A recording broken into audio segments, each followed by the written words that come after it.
সন্ত্রাসী চলছে তার বিরুদ্ধে আজকে সারা বাংলাদেশ কর্মসূচি চলছে।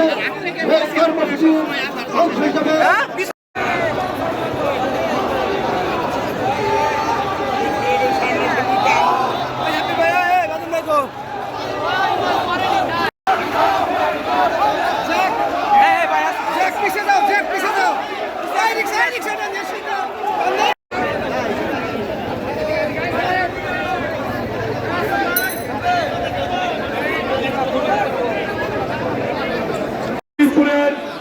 ভাইস চেয়ারম্যান বেনজির আহমেদ তাবিজের নেতৃত্বে একটি বিশাল মিছিল এসেছে।